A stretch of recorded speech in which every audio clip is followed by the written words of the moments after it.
Bonjour à toutes et bonjour à tous et bienvenue dans cette nouvelle émission de Philosophie. Je suis Steve Doupeux et il y a quelques jours, alors que j'étais en formation de coaching, se trouvait dans les mêmes locaux une personne avec qui j'ai eu très envie d'échanger autour de l'hypnose et de la philosophie. Il s'agit de Nathalie Roudil-Paolucci.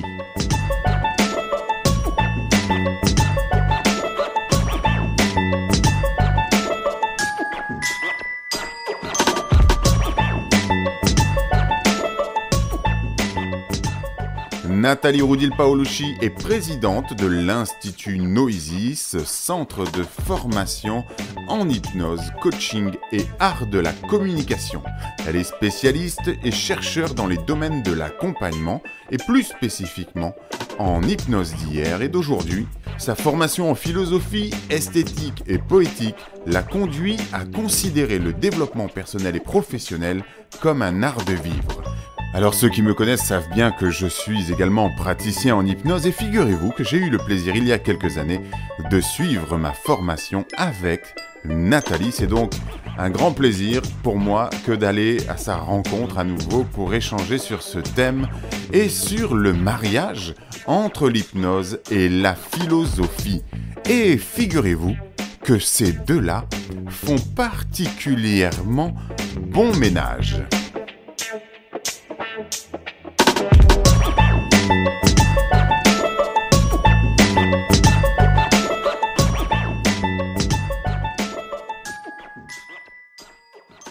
Nathalie Roudil-Paolucci, oui. Merci de me recevoir. Avec grand plaisir. À Noesis, chez Noesis.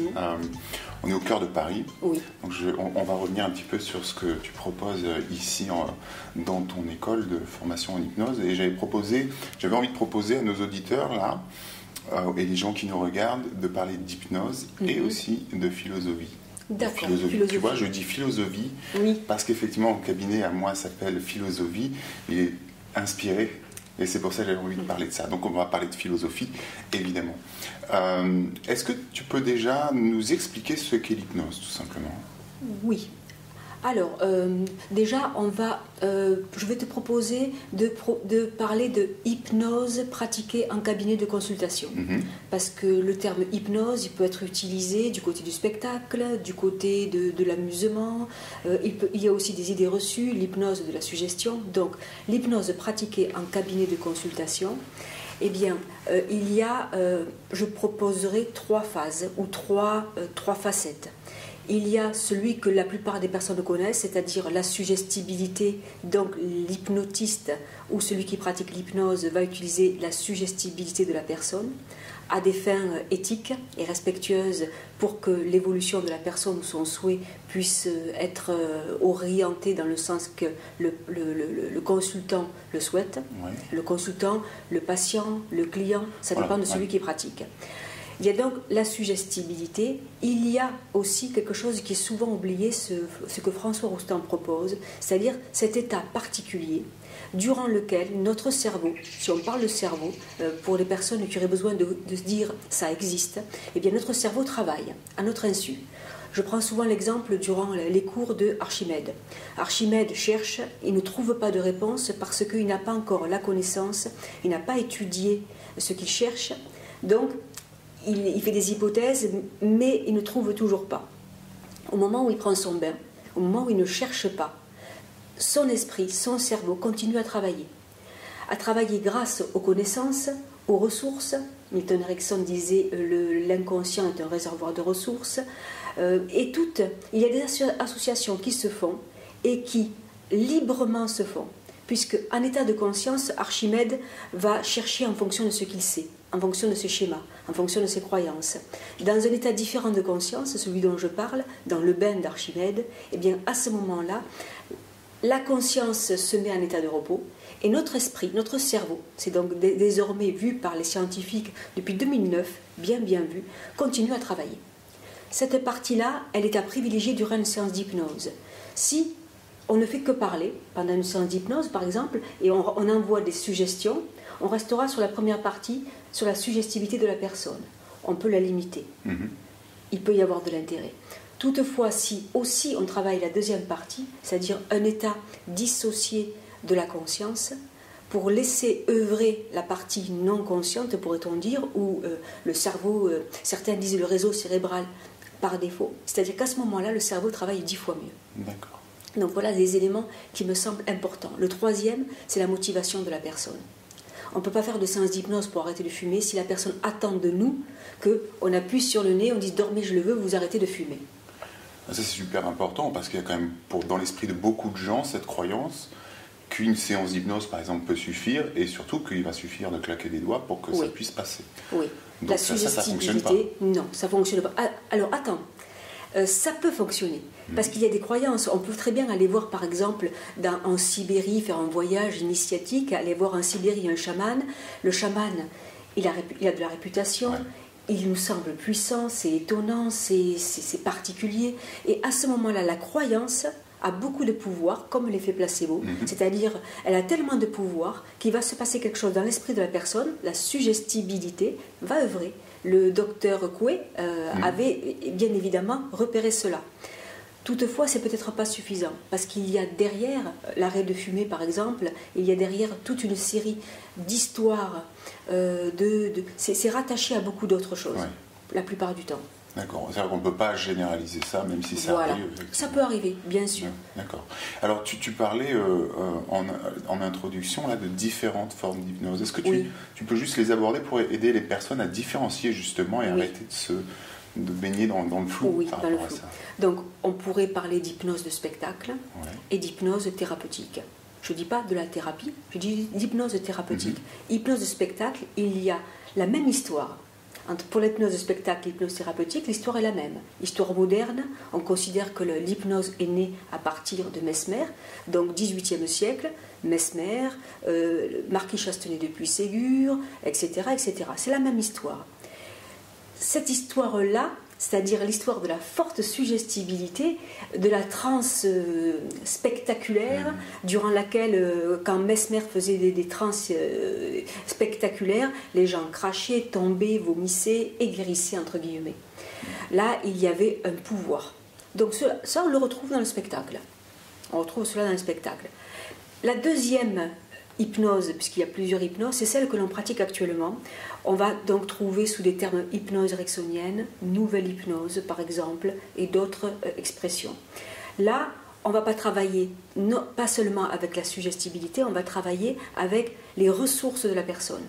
D'un côté, on aliène, je ne dis pas en termes péjoratifs, dans un spectacle ou dans l'hypnose directe ou classique, on va considérer qu'on utilise la suggestion, qui peut être aliénante à des fins spectaculaires et amusantes, et de notre côté, on va amener la personne à trouver par elle-même, c'est maïeutique, des ressources qui lui sont propres, qui correspondent à cette personne-là, et non pas à la faveur ou à la décision du praticien.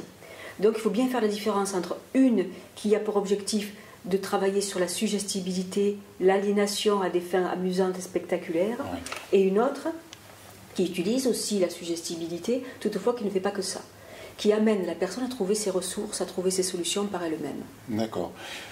Il y a quand même du coup beaucoup d'idées reçues, on ne va pas toutes les faire, mais peut-être il y en a deux souvent qui reviennent très souvent, que ce soit en cabinet ou lorsque nous, pour le film sur l'hypnose, on fait les projections débat, c'est cette notion de peur d'être inconscient et d'être manipulé.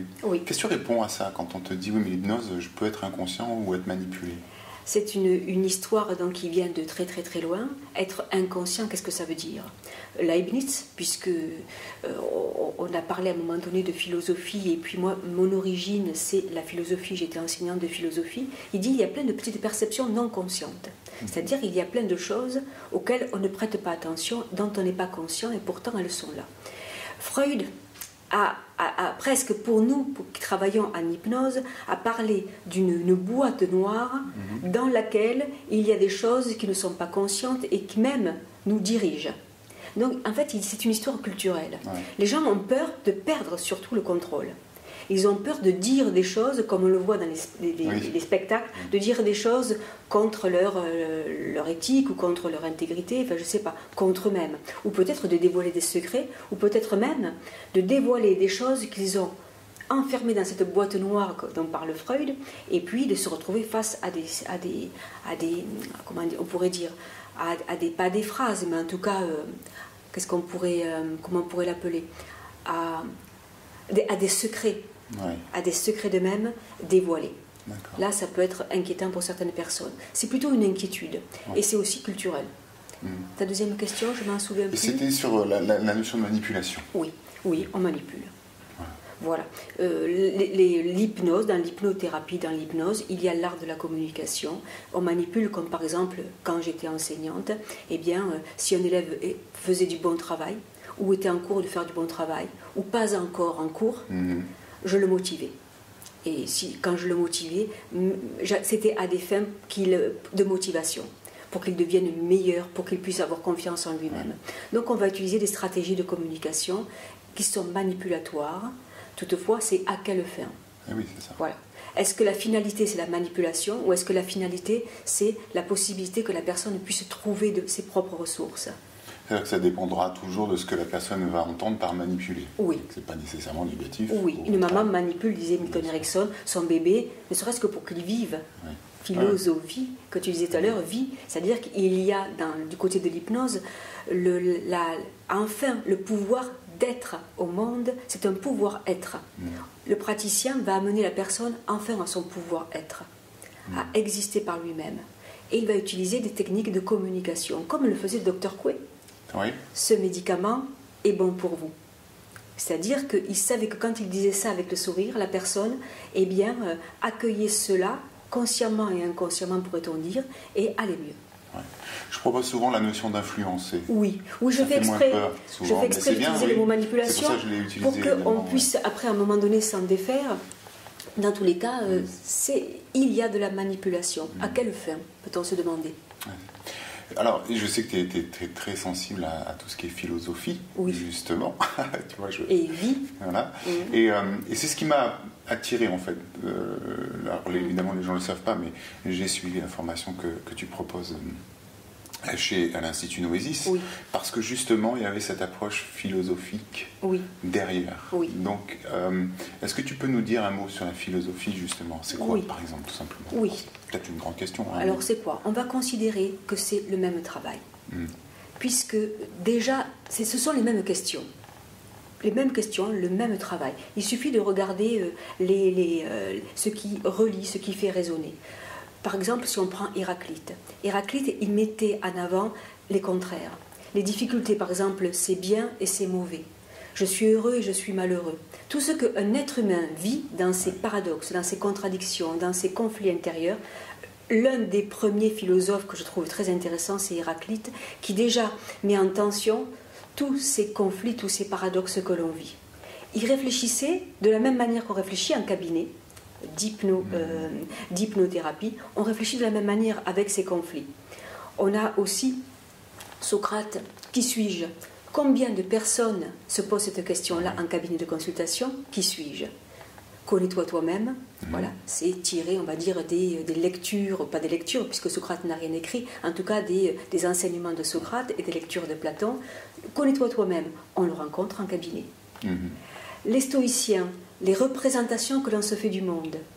Je me représente le monde plutôt triste, plutôt morne, et quelqu'un d'autre va se représenter le monde plutôt heureux, ou en tout cas il dira qu'il a de la chance. Les stoïciens ont relevé ça. Ils ont dit, selon comment on se représente le monde, eh bien, on perçoit la vie, l'existence de manière différente. Kant, lui, il propose, par exemple, eh bien, d'être autonome dans sa vie. Donc, on retrouve cela en cabinet. En fait, Descartes, il dit, il est bien de douter. Le doute est fondateur. Jusqu'à quel point? Quelqu'un qui doute et qui arrive dit, je ne sais pas qui je suis, je ne comprends pas ce que j'ai appris. La culture dans laquelle je suis m'a dit, mes parents m'ont dit qu'il fallait faire cela, pourtant je doute. Descartes, il défait tous les doutes. Tous les doutes. Il se défait de tous les conditionnements. Il fait table rase. Il ne lui reste plus que cogito ergo sum. Nietzsche devient ce que tu es, dans le qui suis-je par exemple, si je reviens. Donc en fait, le questionnement des philosophes est, selon moi, le même questionnement que l'on se pose en cabinet de consultation. Il y a de l'existence, Et il y a, ton lapsus était intéressant tout à l'heure. Philosophie, on parle finalement de la vie, autant en philosophie qu'en cabinet de consultation. Ouais. Alors comment tu vas marier ça, ces deux approches, toi en tant qu'hypnothérapeute, comment tu vas marier tes connaissances en philosophie et toutes ces techniques d'hypnose? Merci. Tu viens de relever deux choses. C'est-à-dire qu'il y a de l'existentiel d'un côté, des questions existentielles, et des techniques. Donc, la question existentielle, en cabinet de consultation, tu as reçu un bon nombre de personnes, et ces personnes-là se posaient les mêmes questions que se sont posées les philosophes. Donc, que je connaisse ou pas la philosophie, je pense que quand on travaille en cabinet de consultation, on n'utilise pas que des techniques. Dormez, je le veux, et maintenant vous changez. Ça, c'est une technique. J'exagère un peu le trait. Dans tous les cas, ça fait partie des techniques de suggestibilité, de focalisation ou autre. C'est pas suffisant. Donc, comment je les marie? En posant des questions à la personne. En fait, je la fais philosopher sans qu'elle le sache. Ce sont des questions simples. C'est la fameuse maïeutique dont tu parles oui, souvent. Voilà. Tu peux expliquer ce que c'est que la maïeutique? Alors, quand on parle de maïeutique, ça renvoie à Socrate. Socrate, sa maman était sage-femme, et puis lui, en tant que philosophe, il a repris ce terme-là. Au lieu de faire accoucher les enfants, comme sa maman le faisait, lui, il dit, à la maïeutique, c'est faire accoucher les esprits de la personne. C'est par un dialogue particulier, en dérangeant quelquefois, en dérangeant les schémas, c'est amener la personne à sa propre vérité, à sa propre représentation, ou à prendre conscience que ces représentations ne sont pas les seules et uniques qu'il y a à disposition, qu'il y en a d'autres. C'est un dialogue, des questions qui se posent pour amener la personne à trouver ses solutions. Donc, à accoucher de sa vérité, dirait Socrate. Nous, le terme vérité, on va s'en méfier, bien sûr, parce qu'il y a plusieurs vérités. C'est accoucher d'une représentation, d'un bien-être, d'un équilibre qui permet à chacun d'entre nous de trouver le bon endroit, la bonne place pour exister. Tout en sachant que c'est mouvant, tout en sachant que ça peut bouger, tout en sachant que c'est qu'une perception du monde. D'accord. Ça veut dire que si dans ton accompagnement en hypnose, oui, c'est ça, tu amènes les gens à philosopher sans même qu'ils s'en rendent compte. Oui. Parce qu'ils le font.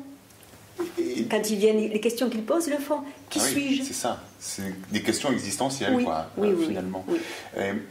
Est-ce qu'il y a des techniques en hypnose qui te semblent, alors toi qui as étudié les deux, qui te semblent finalement pas coller avec le modèle de la philosophie, par exemple? Oui, des techniques qui sont trop intrusives. Oui. Si par exemple le praticien utilise la technique de la suggestion, voilà, là c'est à mon avis trop, s'il utilise trop. Les techniques aussi comme ce que font les hypnotiseurs classiques par exemple, ou de spectacle, c'est-à-dire bouleverser le corps de la personne. Oui. Là, il me semble qu'il y a trop d'intrusion. On va toucher le corps d'une personne. L'idée, c'est qu'elle soit le plus autonome possible. Donc la technique intrusive ou d'aliénation par la suggestion trop directe, par exemple, le mieux c'est de l'indirect. Bien que l'indirect, c'est peut-être plus manipulateur que du direct. Il faut se méfier.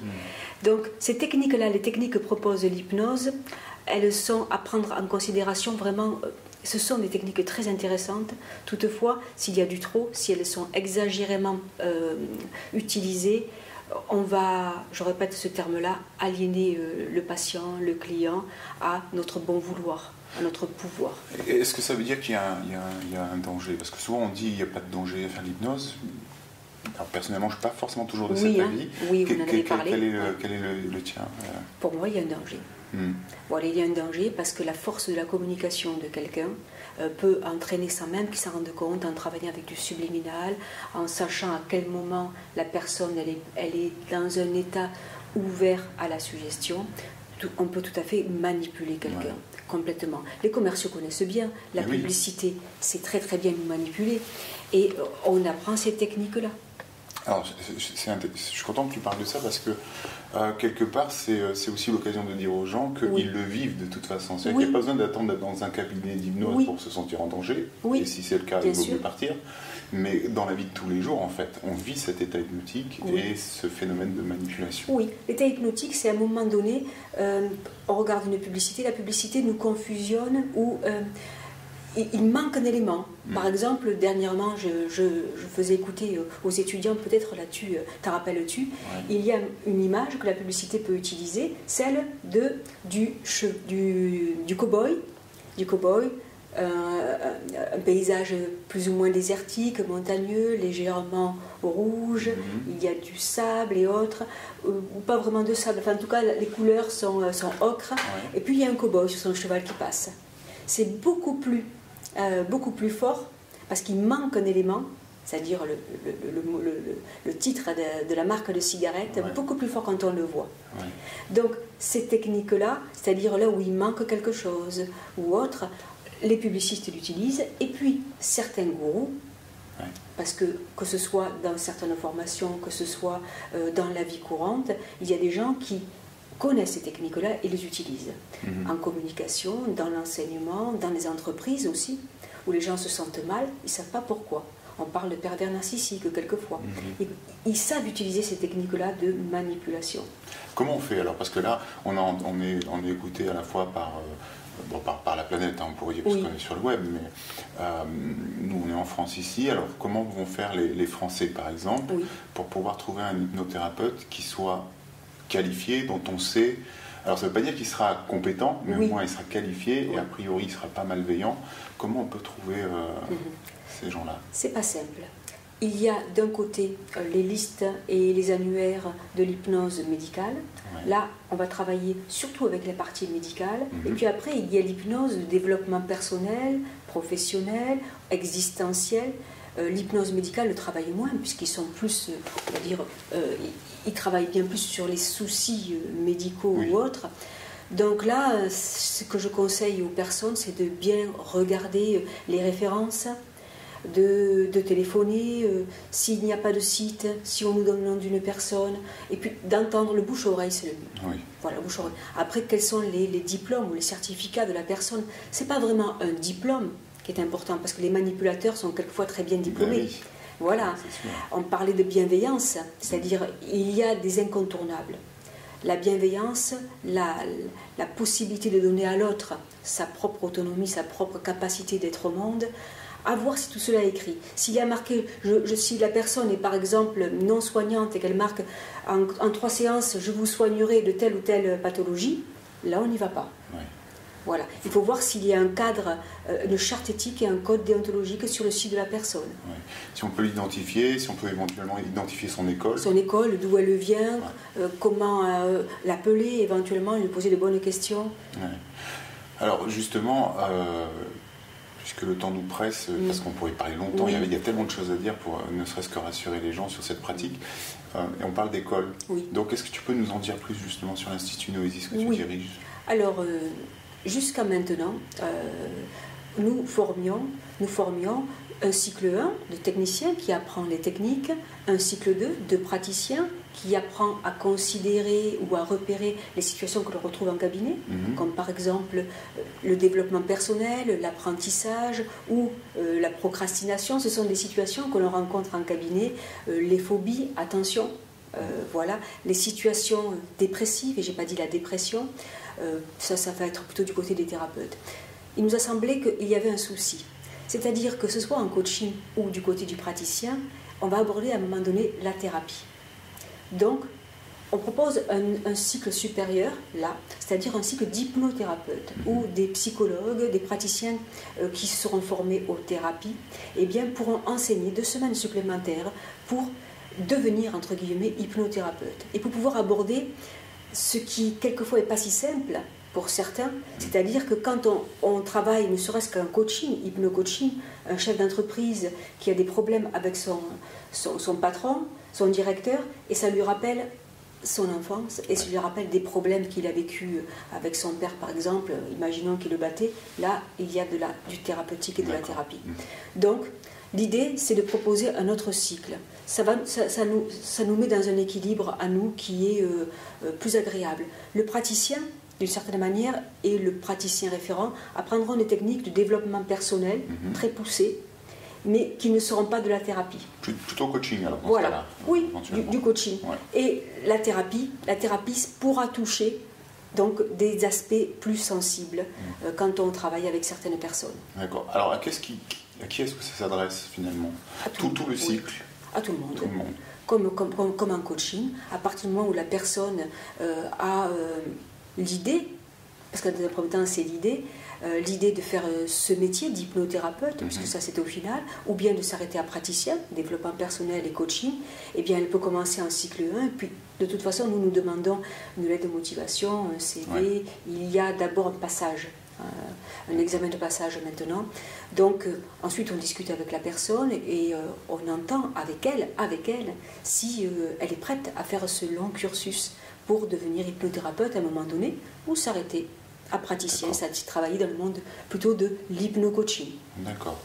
Et comment est-ce que les personnes vont pouvoir retrouver toutes ces infos? Parce que j'imagine qu'il y a Oui, de choses à savoir. nous sommes en cours, nous sommes en train donc de refaire le site avec cette troisième partie. D'accord.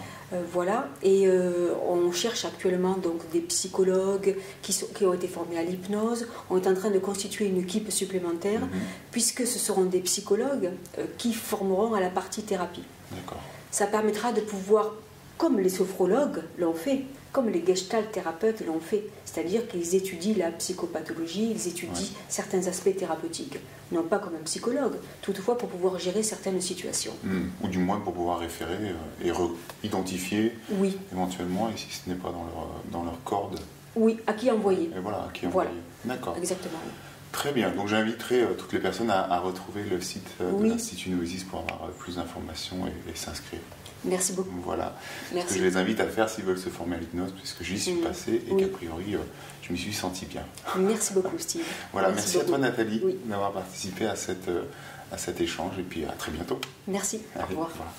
Et voilà, chers amis, que nous arrivons au terme de cette émission. Encore merci beaucoup à Nathalie de m'avoir consacré ce temps d'échange et de partage. Je vous propose de retrouver notre invité du jour sur son site internet, sur le site de sa formation, l'Institut Noesis, à l'adresse suivante, institut-noesis.fr, et vous y trouverez de nombreuses formations, de nombreuses informations concernant l'hypnose, si notamment vous voulez vous former. Voilà, quant à moi, je vous retrouve également sur mon site internet, sur www.philosophie.com, et vous pourrez accéder au blog où vous trouverez ici de nombreux articles et notamment des séances d'auto-hypnose guidées. N'hésitez pas à vous faire du bien. Vous pouvez réécouter cette émission sur la page Réécoute de Radio Clé de Vie. Et en attendant de vous retrouver dès le mois prochain, je vous souhaite d'excellentes journées. Je vous embrasse tous. Merci pour vos commentaires, vos partages et vos retours qui font toujours très plaisir. Je vous dis à très bientôt.